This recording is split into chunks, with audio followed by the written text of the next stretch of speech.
தெய்வத்தின் குரல் இரண்டாம் பாகம். ஜாதி முறை, நவீனர்களின் கருத்து. நம் மதத்தில் பிராமணர், க்ஷத்ரியர், வைஷ்யர், சூத்ரர் என்று 4 வர்ணங்கள் ஏற்பட்டிருக்கின்றன. இந்த வர்ணங்களை நாம் ஜாதி என்கிறோம். வாஸ்தவத்தில் ஜாதி வேறே, வர்ணம் வேறே. வர்ணங்கள் மேலே சொன்ன 4 தான். இதற்குள்ளேயே ஒவ்வொன்றிலும் பல ஜாதிகள் இருக்கின்றன. பிராமண வர்ணத்திலேயே ஐயர், ஐயங்கார், ராவ் என்று பல ஜாதிகள் இருக்கின்றன. 4ஆம் வர்ணம் ஒன்றிலேயே முதலியார், பிள்ளை, ரெட்டி, நாயக்கர், நாயுடு, கவுண்டர், படையாட்சி என்கிற மாதிரி எத்தனையோ ஜாதிகள் இருக்கின்றன. இருந்தாலும் பொது வழக்கில் வர்ணம் என்று சொல்லாமல் ஜாதி என்றே சொல்லுவதால் நானும் இந்த இரண்டிற்கும் வித்தியாசம் பார்க்காமல் வர்ணத்தையும் ஜாதி என்றே சொல்லிக் கொண்டு போகிறேன். 4 ஜாதிகளுக்கும், அதாவது வர்ணங்களுக்கும் சாஸ்திரங்களில் வெவ்வேறு விதமான கர்மாக்களையும் ஆச்சாரங்களையும் விதித்திருக்கிறது.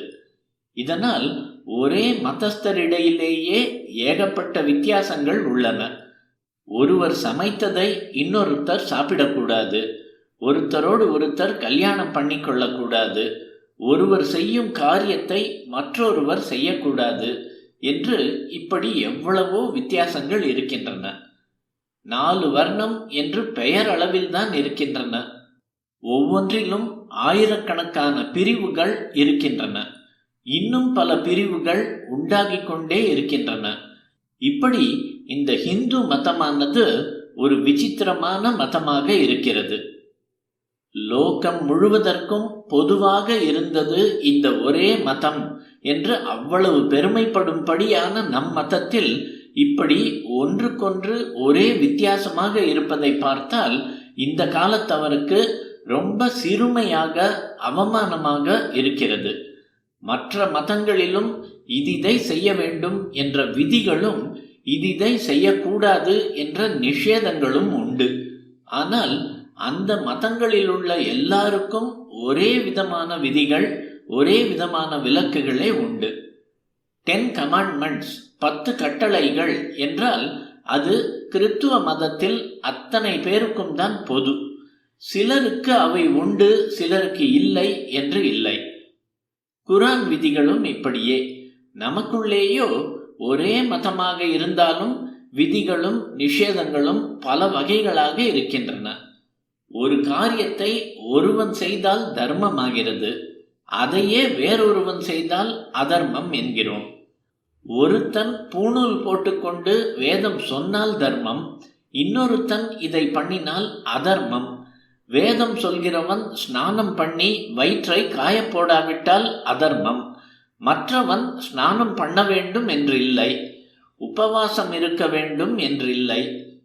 இப்படி ஏகப்பட்ட வித்தியாசங்களோடும் நம் மதம் உயிரோடு இருப்பதை பார்த்தால் ஒன்று தோன்றுகிறது. ஒரு பெரியவர் ஒரு பெரிய ஆச்சரியத்தை சொல்லுகிறார்.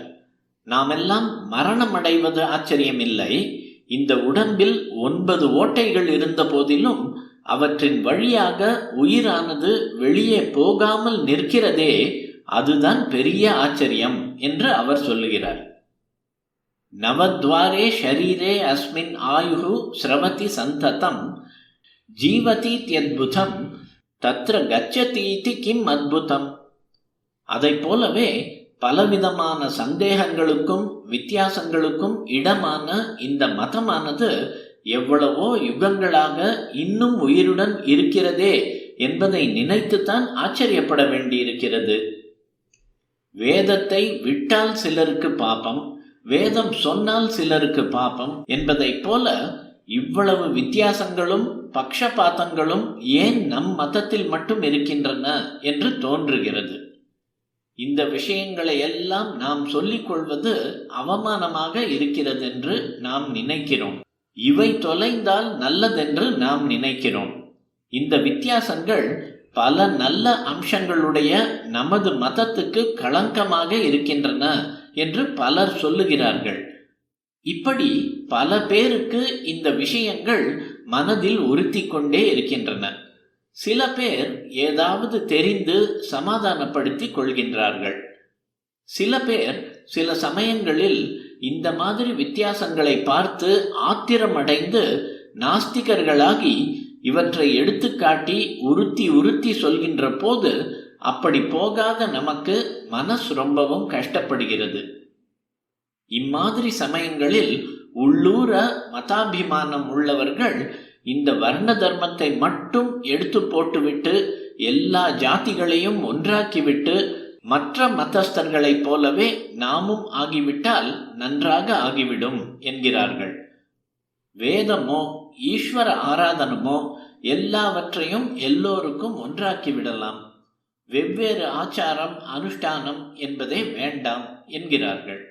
இன்னும் கொஞ்சம் அதிகமாக போய் நம்முடைய ரொம்பவும் ஆதிகாலத்திய பூர்வீகர்கள் கொள்கையே இதுதான், ஜீவாத்மாவும் பரமாத்மாவுமே ஒன்று என்று சொன்ன நம் மூல புருஷர்கள் ஜீவர்களுக்குள்ளேயே இத்தனை பேதம் சொல்லி இருப்பார்களா?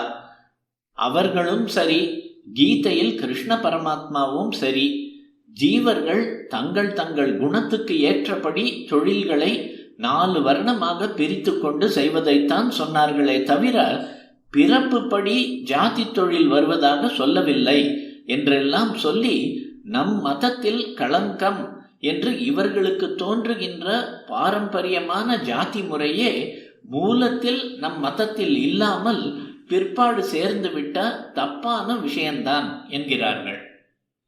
இதையெல்லாம் இப்போது கொஞ்சம் அலசி ஆலோசித்து பார்ப்போம். குறிப்பு: ஜாதி முறைகளை ஏற்படுத்தும் வர்ண தர்மம் குறித்த விரிவான விளக்கத்தை தெய்வத்தின் குரல் முதற் பகுதியில் வைதிக மதம் என்ற பிரிவில் உள்ள உரைகளில் காண்க. இவ்விரண்டாம் பகுதியிலும் இது தொடர்பான விவரங்கள் விரவி வந்துள்ளன.